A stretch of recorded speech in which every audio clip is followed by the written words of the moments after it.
The Legend of Zelda franchise has no shortage of creepy stories and scary urban legends. While most of them arguably are fiction, some of them have just enough grain of truth that makes you wonder if some have encountered strange events while playing some of the series' titles. Regardless, they're good for a fun scare, even if they just make you a wee bit uneasy. Some of these on our list are popular urban legends concerning The Legend of Zelda that you've probably heard before. Others are creepypastas that are equally as enticing. So with that in mind, here's our list of the top 10 scary Zelda urban legends.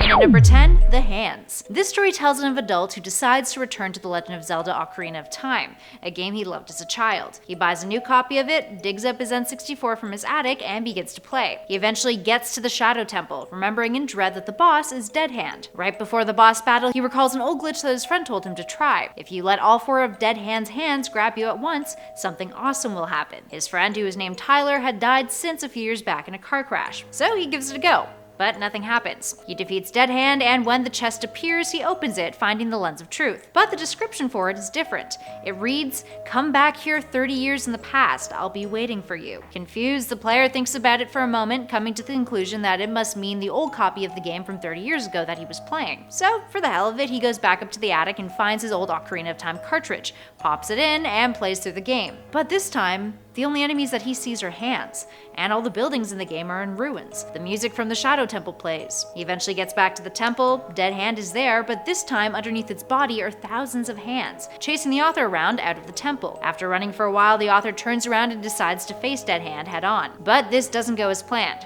Instead, Link is ripped in half. So he shuts off the game. That night, he sees Dead Hand's face at his window. He starts to notice that he's losing energy, and that's when he notices that his hands are becoming white. And at number 9, Zelda 64 Beta. This creepypasta tells the story of an early version of Ocarina of Time that was referred to as Zelda 3D in its early development stage. It was very different from the final game, and was more so modeled after the original Zelda rather than A Link to the Past. The author tells of how his friend, who worked at a game shop, gave him a strange red cartridge that was marked Zelda with a piece of tape. According to his friend, it was brought to the shop by a man whose son had gone missing and was selling his old games. So the author goes home and gives the game a try. The game starts off with a title that simply reads The Legend of Zelda. The author then hits start, and a blocky-looking Link appears in a black space, with the only thing in sight being a strange temple. As he walks closer to the temple, the silence in the game is broken by strange noises. Upon entering the temple, it looks different than any other Zelda temple, and it's filled with booby traps and dead adventurers, and a lot of digital blood. Eventually, he enters what can only be described as a boss room. At the opposite end of the room is a giant face that looks as if it's been stretched over top of the wall, its eyes covered in moss. Not knowing what to do, he goes up to it and attacks it, and it's pretty bloody and gruesome. Eventually, the face turns into flames and reveals a door. He goes through the door, and turns out that all of this was just the tutorial. The screen turns white and then reveals an endless desert. The next day, the author continues playing,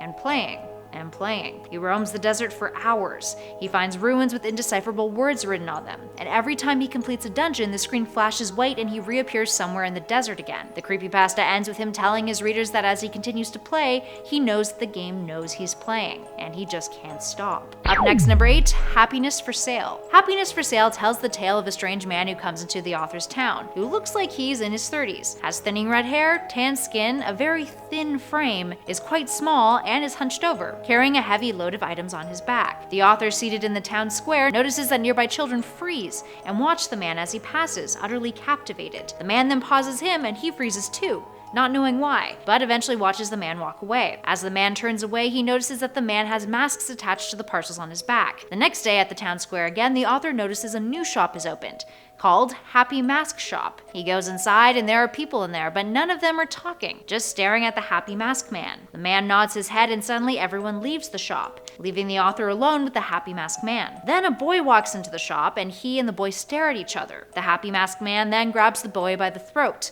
The child starts screaming, and the man starts to smile sinisterly. Then suddenly he eats the boy whole. In shock, the author runs out the door, but as he dashes out, he hears the Happy Mask Man say, "Do you want to mask my boy?" The author runs home. When he returns to the town square the next day, the shop is gone, and no one in the town seems to remember it even being there. Up next, number 7, Wind Waker. This one is about a player who decides to download ROMs of all the Zelda games, playing through to Wind Waker. Everything goes smoothly with the first couple of games, but when they eventually get to Wind Waker, the game doesn't work, so they try a bunch of different ROMs and programs. Still no luck. Eventually, 16 Google search pages in, they find a new link to try. try. To their relief, this time it does work, despite the download page looking kinda sketchy. Some of the textures of the game were a bit distorted, but according to what they read online, that was pretty normal for a ROM. So they continue playing. Everything is fine until they get to the end of the game. Every time they get to the Ganon cutscene, the game freezes and turns to black. Wanting to finish the game, they keep trying and trying, but it keeps freezing. On about the 20th attempt, as the game freezes, a text box appears. It reads, "You're a persistent one, aren't you?" So they restart the emulation again.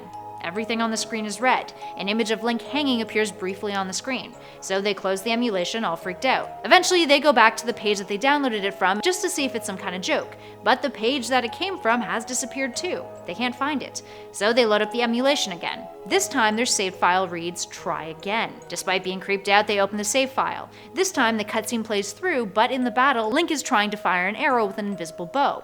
Ganon kills Link, and it's particularly bloody. Player shuts it off. Loads up the try again save file once again. The cutscene this time shows Zelda lying on the ground, her eyes wide open, looking deathly. Weird things like this continue to happen time and time again, so the player decides to delete the emulator. A week goes by. The player is on YouTube late at night. That's when something weird happens. The emulator window opens up on their screen. Wind Waker begins to load up. Every time the player tries to quit it, the same text appears on the screen. You failed. And at number 6, Midna's Sorrow. A player buys a copy of Twilight Princess in this one. They play it, make a substantial amount of progress in the game, but eventually, as other games are released, they stop playing it. 2 years pass. Player, bored one day, decides to give the game another go. When they start it up though, they immediately notice that a lot of the progress that they made in the game has been erased somehow. Things are missing in their inventory that they recalled getting. Confused, they believe that maybe they just remembered incorrectly, and decide to keep playing. They encounter Midna, who begins to talk to them, and says, "Link, where were you all this time? You were gone for so long. We lost everything. I was so sad. And Zelda, ... Confused as Wolf Link, the player takes off, but soon the player realizes that they're not in control of Link anymore. That's when another text box appears that says, "Don't worry, Midna, I'll protect you." The screen then turns black. Eventually, it comes back on. Link is human again and inside the Twilight Realm. So the player decides to speak to an NPC. The text box reads, "They are inside." Every NPC they encounter says this. So the player runs into the nearest building only to find themselves inside of Xant's boss chamber. Midna is on the floor, and Ganondorf and Xant are also in the room. As the player moves Link forward, the screen cuts to black and there's a loud booming noise. The title screen then appears. The player hits start and the music playing is Midna's lament. They choose a file to start the game, but then a text box appears that reads, "You did this to us. Are you proud of what you've done?" Up next, number 5, The Terrors of Twilight Princess. This creepypasta is by a user named Quill12. The author comes home to discover that the game they ordered off of Amazon, Twilight Princess, has finally arrived in the mail. By this point, Twilight Princess was an older game, but they still really wanted to play it. When they start it, they see that all of the save files were already taken. So they delete the first one and start a new game. The game immediately crashes. So they restart it. This time, all of the NPCs are missing, and their inventory is already full with various items. So they decide to turn off their system. They forget about the game for a few weeks, but then when one of their friends come over, they decide to play it. They get through to the part where Midna is taunting you about morphing into the village children when Ganondorf just appears. Having seen the Let's Play videos of the game online, they both know that this isn't right. Ganondorf is pacing. And then Ganondorf looks at them directly, as if he can see them through the screen. Freaked out, they shut off the game. A few hours pass and curiosity gets the best of them, so they turn it back on. This time Wolf Link has become a Shadow Wolf Link, so they keep playing, kind of intrigued. Ganondorf keeps appearing on their screen. Faron Woods gets darker and darker, and next thing they know, the game glitches and they're at Hyrule Castle. So they go inside. Drips of digital blood are on the floor. They follow the trail and see a figure lying on the floor with Ganondorf above it. Ganondorf then turns to them, looks directly at the screen, and a text box pops up that reads, "I'm sorry, but you were too slow." The two of them turn off the Wii and snap the game disc in half, burying it in the backyard. Up next, number 4, Majora's Mask. Remember Game Shark? It was a neat little tool you could pop onto a console and it allowed you to access a slew of cheats back in the day. Now this creepypasta is about a player who used his friend's Game Shark while playing Majora's Mask. Now after trying out a bunch of different cheats with his friend, they see a new cheat code appear out of nowhere. So they decide to try it out. They discover that it freezes time outside of the Snow Temple, right before a couple of minutes from midnight. Strange pixels appear as they explored, and no enemies were around. So they decide to keep playing and reach the end of the game. But the final cutscene wasn't triggered. Instead, the moon kept getting closer and closer. That's when they realized that an image of Majora's Mask was on the surface of the moon, made of strange-looking pixels. The closer it got to them, they began to notice a flickering of images on the screen, all of disturbing content. A hand then appeared and pulls off the mask to reveal the face of a screaming Skull Kid. It spoke words, saying out loud, "You lost the game." The screen then goes black. According to his friend, it was an alternate ending that was hidden in the code of the game. But it all seemed really strange to the author, and too paranormal to have really been the case. They haven't tried playing it since. In at number 3, The Glitch. In this creepypasta, the author tells a tale of how they decided to return to one of their favorite games, The Legend of Zelda, Majora's Mask. So they start a new game. It's exactly how they remember, except when Skull Kid appears to steal Epona, Link gets dragged to the ground trying to hold onto the horse. Game Over then appears on the screen. The author's shocked, so they hit continue. The game picks up right before Skull Kid appears. They go into their inventory to see that it's now filled with ocarinas, so they continue to play even though they feel a little bit uneasy. They get to the part where Link is transformed into a Dooku scrub. Link just suddenly dies again. Frustrated, they hit continue once more. Link continues to die at strange points from then on,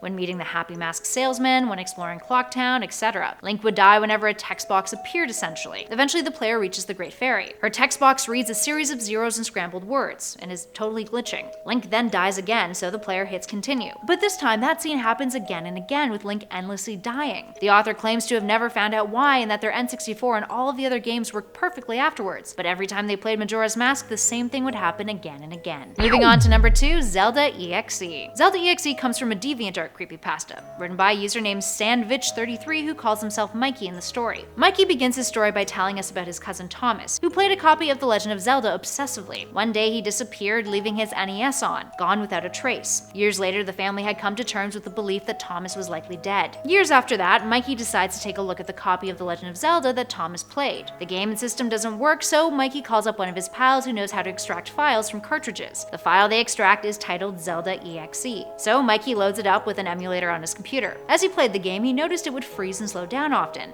with NPCs half finishing their dialogue. He continues to play, speaks to one elder NPC, and the text box reads, "Dad?" Mikey, freaked out, resets the game. This time though, his new save file is replaced by Thomas's old one. Another NPC speaks to him and says, "Dad, is that you?" Mikey continues to play. Later in the game, another NPC says to him, "Wait, you're not my dad." That's when the game freezes. There's a jumble of sound effects and the game resets itself. Mikey then swears he saw a flicker of an image that looked like Thomas on his screen. Then he also notices that there's an AVI file now on his desktop that contains a video of his gameplay. Confused, Mikey shuts off the computer. A year later, Mikey stumbles upon the Ben Drowned Zelda creepypasta. More on that later though. It gets him thinking, so he revisits the game. It continues where it last left off, except this time more text appears as he plays through, and there's a lot of glitches. The text reads, "They all perished. No one could save them, and the new dawn will rise." Now a new AVI file appears titled New Dawn, after another image of what Mikey claims is Thomas flashes on the screen. That night, Mikey notices that the emulator file is now an NES file. The game is where he left off, except now Mikey hears weird laughter. He decides to drag the file into his recycle bin. But as he does that, a new file appears that is titled playme.nes. So Mikey does. Another Link sprite appears on the screen in front of his own. A caption appears that reads, "It's time." So he tosses his sword at the sprite, and the words, "You've met with a terrible fate, haven't you?" then appear on his screen. So creepy. And lastly, in at number 1, Ben Drowned. So why is that last message in our previous number so creepy? Well, it's because of this creepypasta, which is the most famous Zelda one of them all, Ben Drowned. It's the tale of a haunted Majora's Mask cartridge, the game in the franchise that is arguably the darkest and creepiest title that many speculate is about Link coming to terms with his own death, going through the 5 stages of grief. The urban legend is about an American student who was given an N64 to play in his college dorm room. He eventually gets his hand on a copy of Majora's Mask, which is a blank cartridge that has the word Majora written on it in Sharpie. Starting the game, there's a save file on it under the name Ben. Instead of choosing Ben, the student starts his own file, calling it Link. The game has a few glitches though, and all of the NPCs call him Ben rather than Link. The student decides to delete the Ben save file in an attempt to get rid of the glitching. Restarting his game, there's even more glitches this time, with the music playing backwards,